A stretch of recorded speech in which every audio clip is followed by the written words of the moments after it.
What happened to Guap? Ooh, y'all heard that? Okay, now I'm trying to figure out if it's how do I is it the phone?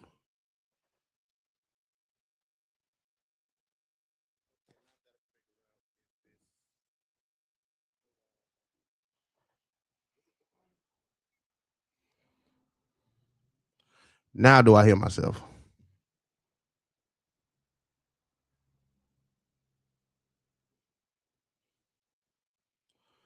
Guess it was the phone. Can I hear my phone on here? Yep, that's what it is. Copyrights can't do that. Okay, so what happened? What happened to Guap, man? This is a question that everybody's asking right now. I know y'all done everybody done heard by now that Pooh Shiesty allegedly has robbed Guap. Allegedly. We don't know. Um it's kind of up in the air right now. So um I just want to ask. I just gotta ask, like, what happened? What happened to WAP, man? What happened?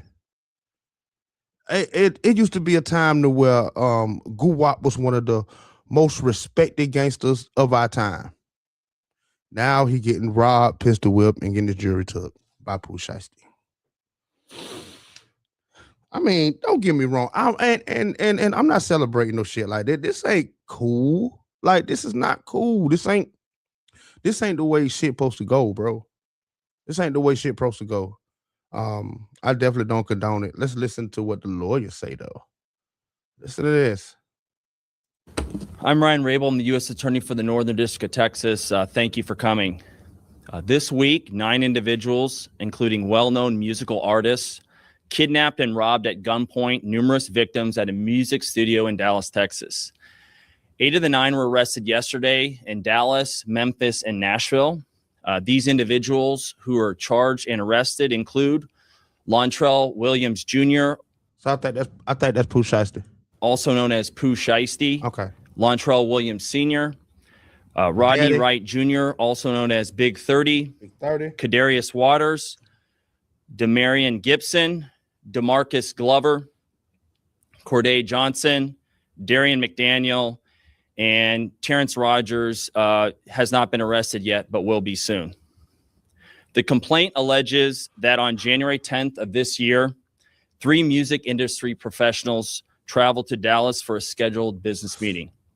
Lontrell Williams Jr. arranged this meeting purportedly to discuss the terms of his recording contract with one of the victims. As alleged, once these 3 men were inside the recording studio, Williams Jr. and 8 co-conspirators, several of whom traveled from Memphis, Tennessee, executed a coordinated armed takeover. As alleged, Williams Jr. produced an AK-style pistol and forced one of the victims to sign a release from the recording contract at gunpoint.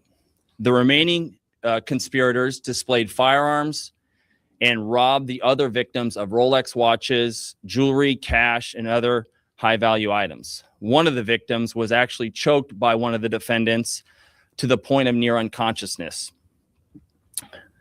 Defendant Wright barricaded the studio door with his body to prevent the victims from escaping. The ringleader of the conspiracy, Lontrell Williams Jr., was on home confinement at the time of the offense, as alleged, for a prior firearms conspiracy charge and conviction out of the Southern District of Florida. Towards the end of his prison sentence, he had been granted home detention. Part of the terms of his home detention were that he would not commit another federal offense or possess a firearm. His father, Lontrell Williams Sr., is alleged to have helped plan and execute the federal kidnapping as charged in the complaint. And as described further in the complaint, within hours of leaving the Dallas studio, a number of the defendants were on social media displaying some of the items that appeared to be the jewelry that had been.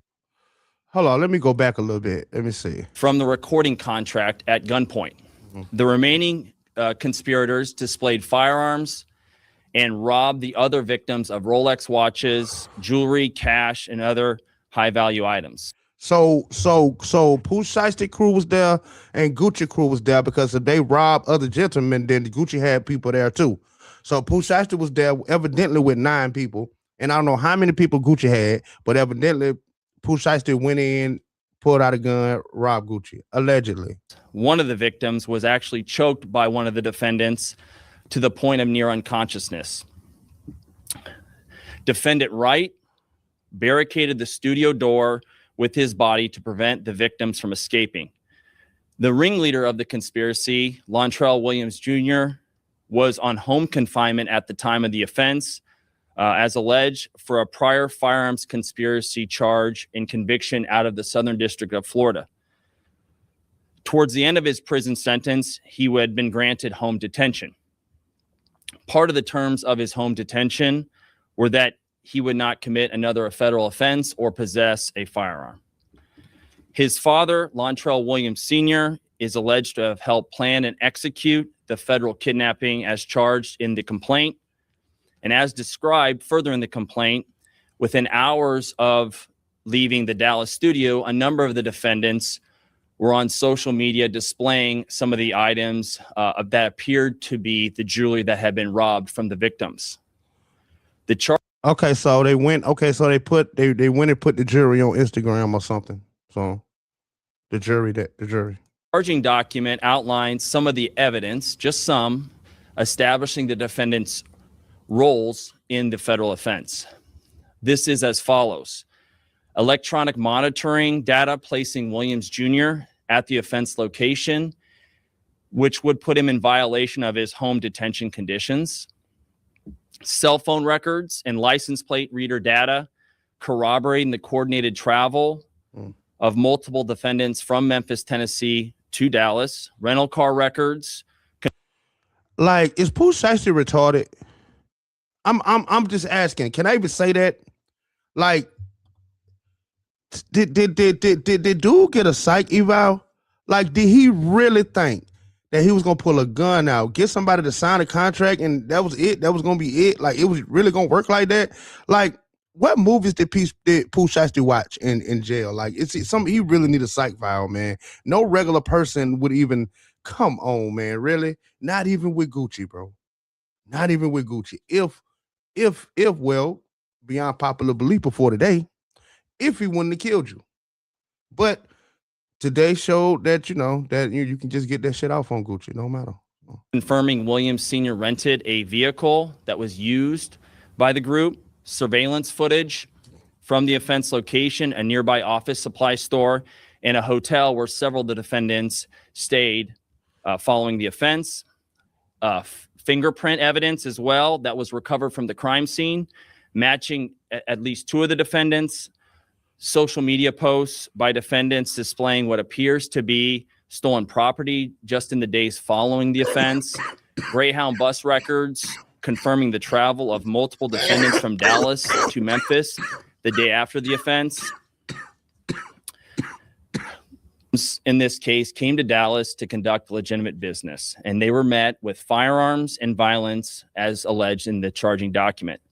This case should serve as a warning to others who believe that using violence and intimidation tactics to rob others in our community is a viable way of. Now they talking that police shit. Yo, what happened to what happened to Gucci? I'm just asking.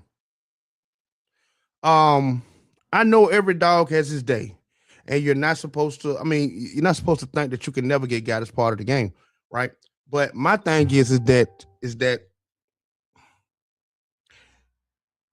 anybody can get got, but who you getting got by matters a lot, right?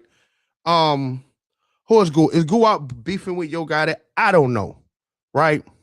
Let's say if he was beefing with Yo Gotti. If Yo Gotti and his crew caught Gucci, then fine. But your own artist. Your own artist. He took his jury. Oh, man. What happened to Wop? to conduct business. I'm here to say that it is not, and that if you choose to do this, we will, together with our law enforcement partners here and the other ones in the Northern District of Texas, will bring you swiftly to justice. I want to thank the FBI Dallas Violent Crimes Task Force, the FBI's Memphis Resident Agency and Nashville Field Office, the Memphis Safe Task Force, the Dallas Police Department, the United States Attorney for the Western District of Tennessee, Michael Dunovit, and AUSA Greg Wagner, the U.S. Attorney's Office for the Eastern District of Texas, my dear friend and colleague, Jay Combs, and the U.S. Attorney's Office for the Middle District of Tennessee, including my colleague, Braden Busek, for their outstanding contributions in this multi-jurisdictional investigation and prosecution. What happened to the Gucci, man? I'm gonna tell you what I think in a minute. Also like to highlight the extraordinary work. None of this happens without the extraordinary work of our AUSAs in this office. And I'm here to say we have the best AUSAs in the entire country. That includes AUSAs. Okay, he talking that cop shit. Okay, so let me show you this, right? Let me show you this. Check this out. Breakfast Club. Gucci, right? Let's check this out. Yeah, that's funny. I'm gonna just go to a random part. I had to hold myself accountable. I got locked up. I messed up the opportunity. You know what I'm saying? But I'm not saying that they don't have to pay me homage. I appreciate it. You know what I'm saying? But it's like that's part of how I was raised and just who I am. I get fulfillment out of helping artists. You know what I'm saying? I was reaching out to them, trying to help them because I saw talent in them. And not just Southern artists. No, not just Southern artists. DJs, producers, whatever. That's just like who I am. All right, I want to get to. They be like going through something really mental. It'd be some mental health stuff going on. Do you reach out to any of those artists? I'm trying to think. Did I reach out? Now I don't do a lot of reaching out because some of them like I feel. Look at her face every time Gucci talk, bro. And then every time she about to talk, notice how Gucci be quiet. I said because like I wasn't well then, right? So then I got locked up. So a lot of those people who I was saying stuff to, they were like, they ain't never gonna mess with me no more. Mm-hmm. So even when I got out 3 years later, I still was like, I apologize to Ross, Drake, Nicki, like all them people accepted my apology. They just don't know. It's like a weight off my shoulders because I had been like, because I was wrong. Like Ross hadn't did nothing but help me. You know what I'm saying? And I said, I be feeling sorry for him. You know what I'm saying? But because I pull this up, man, because look, man, because this interview was 5 months ago. 5 months ago. Picture this. Gucci Man has been on these streets for a long time. Since I'm gonna say earlier than 2000, right? Let's say from 2000 to 2025. Granted, he spent some time in jail. Okay, let's say he been out on the street 15 years straight, right? He been out on the street 15 years straight, right? He get out, do this Breakfast Club interview, and thanking his wife about holding him down and steering him in the right direction now. And 5 months later, he ended up robbed and jury took. I see the media, they just go with it. Like this person like mad or they being, you know, like mean or whatever, but they be like going through something really mental. It'd be some mental health stuff going on. Do you reach out? No, bro. So in the book you talk about, I did that. You just used to be giving away stuff. I gave away jury. Money. And jury costs so much. Money. You know how much it costs for jury? Money. Like, Look at her talking about some money. He say jury. He's talking about money. Like, she don't care about other shit. She just care about the money. It costs for jury. Like, I gave away, I would give my. Look at her. She like There's money. nothing to talk about. I said, well, that's not how you speak to your wife. And I'm like, you're sick. And we snap out of it right then. Wow. You know, we heard Kim this week say how Kanye just used to give away their cars and stuff when he would go through episodes. And in the book you talk about, I did that. You just used to be giving away stuff. I gave away jury. Money. And jury costs so much. Money. You know how much it costs for jury? Like, Yeah. I gave away, I would give my friends jury and like, bro, I ain't did nothing to you. What's wrong? Like, I'd be like trying to fight you, Charlamagne. Like, you did this. You know what you did? You stole something from me. And you'd be like, bro, I ain't stole nothing from you. But in my mind, I'm like, it's the truth. So that's what I used to deal with. How did therapy? Okay, so Gucci admitted that he had mental problems, right?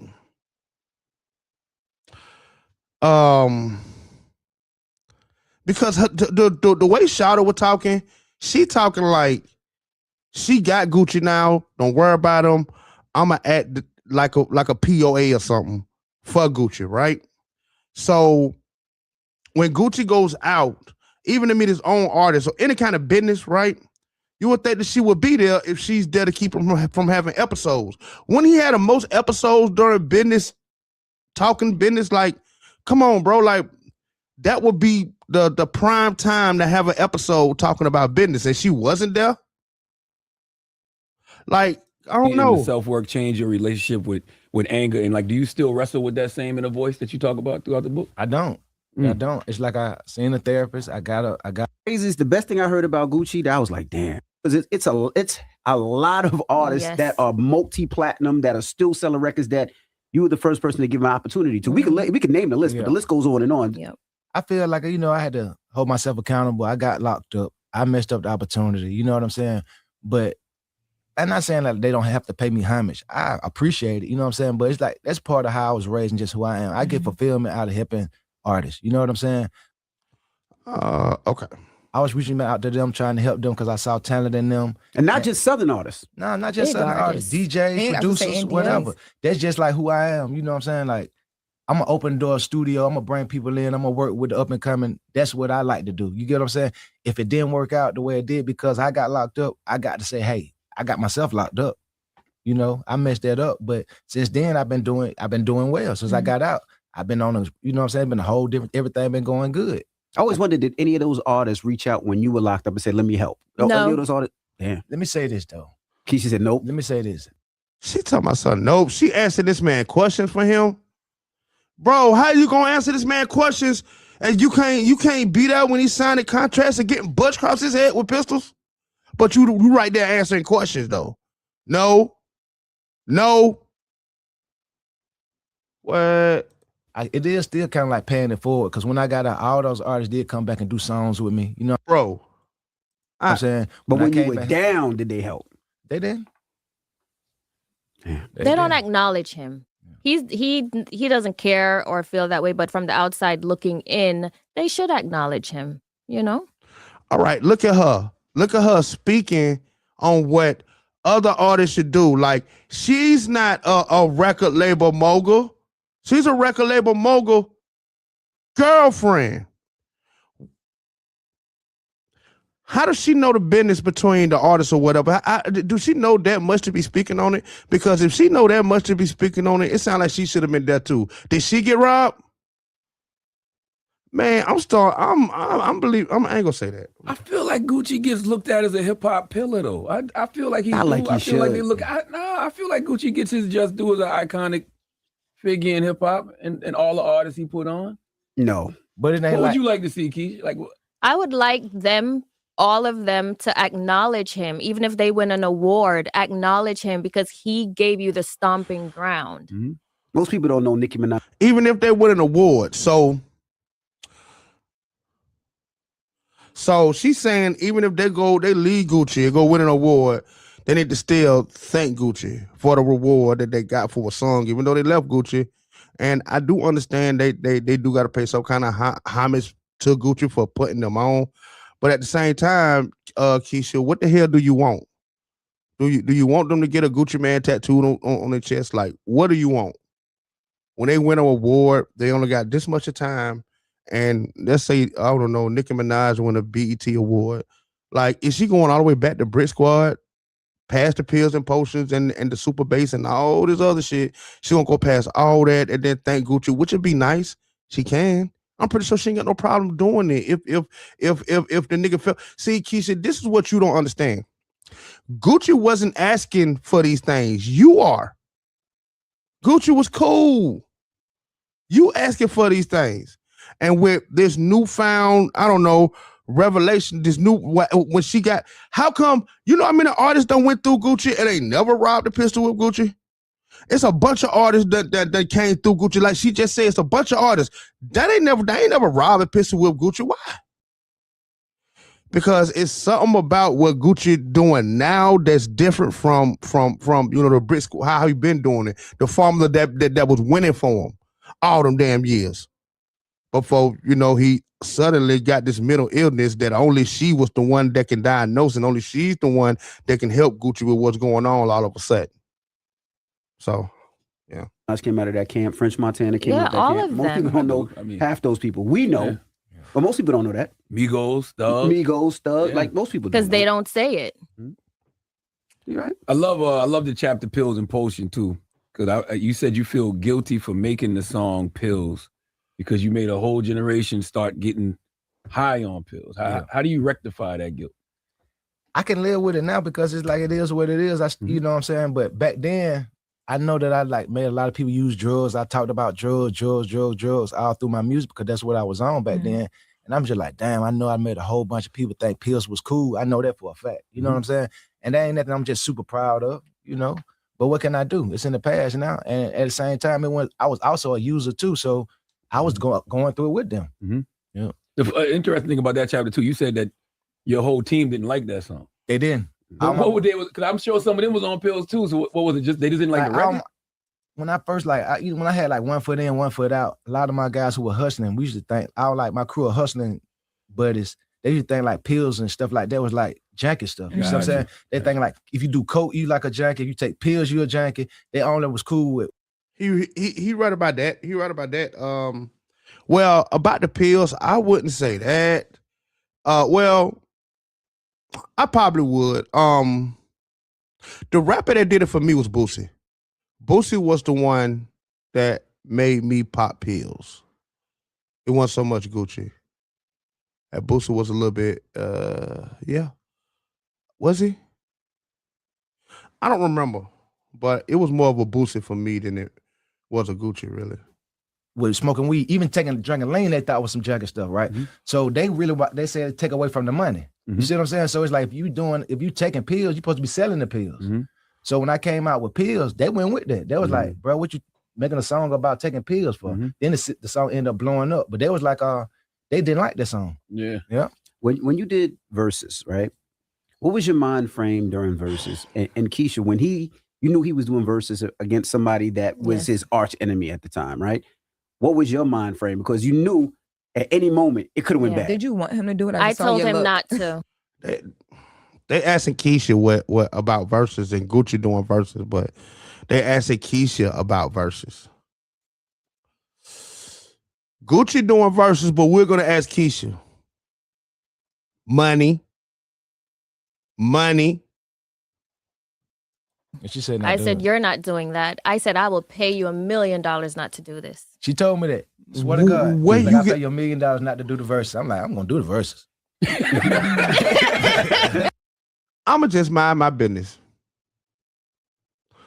I mean, I want to ask where would Keisha get $1 million from?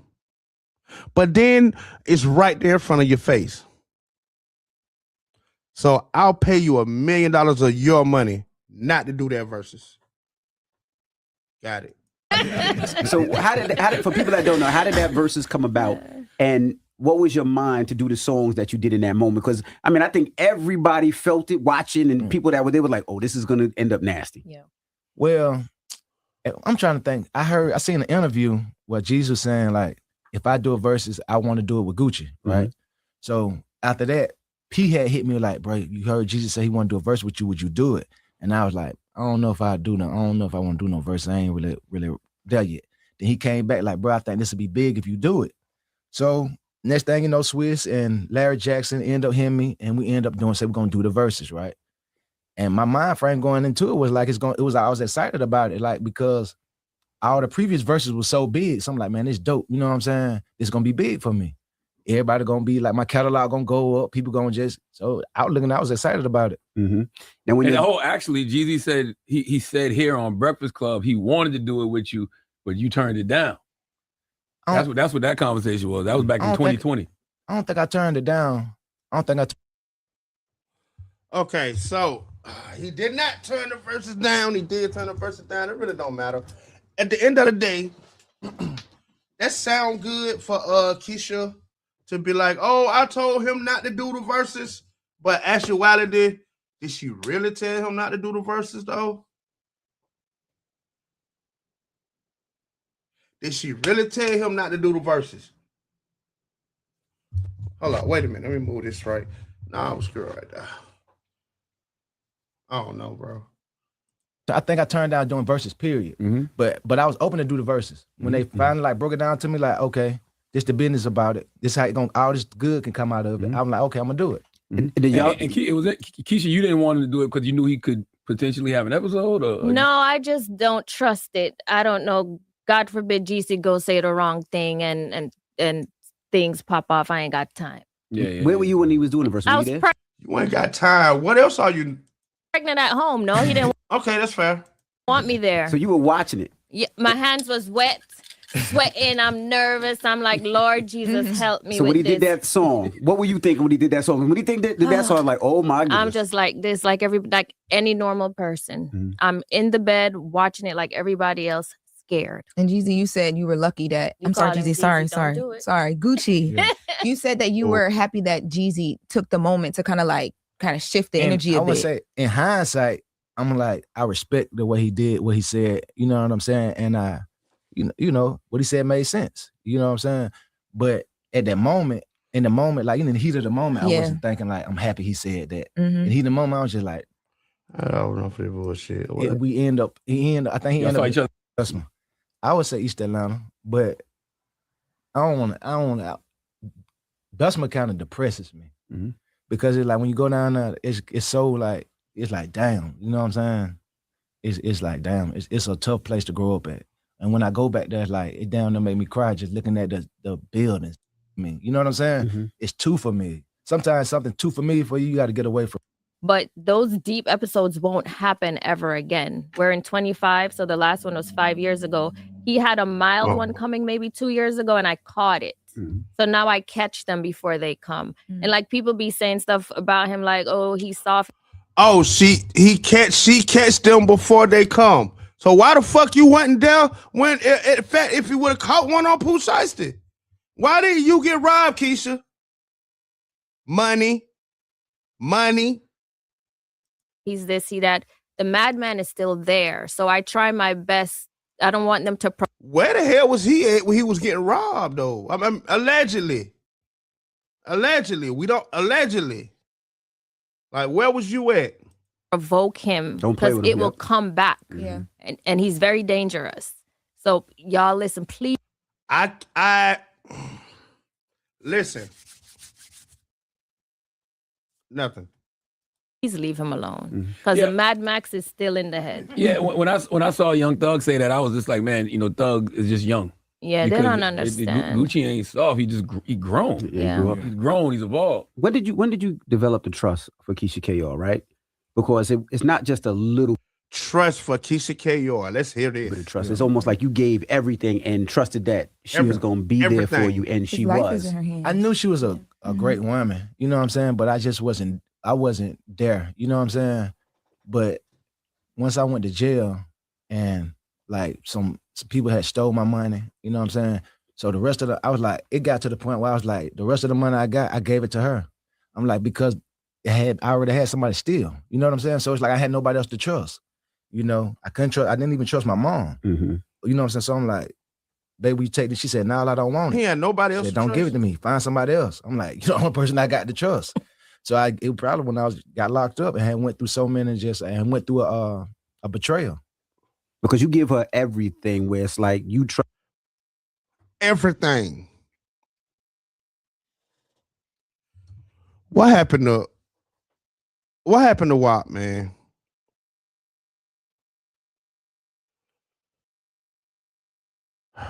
What happened? What? I mean, I just can't fathom in my mind why something like this would happen.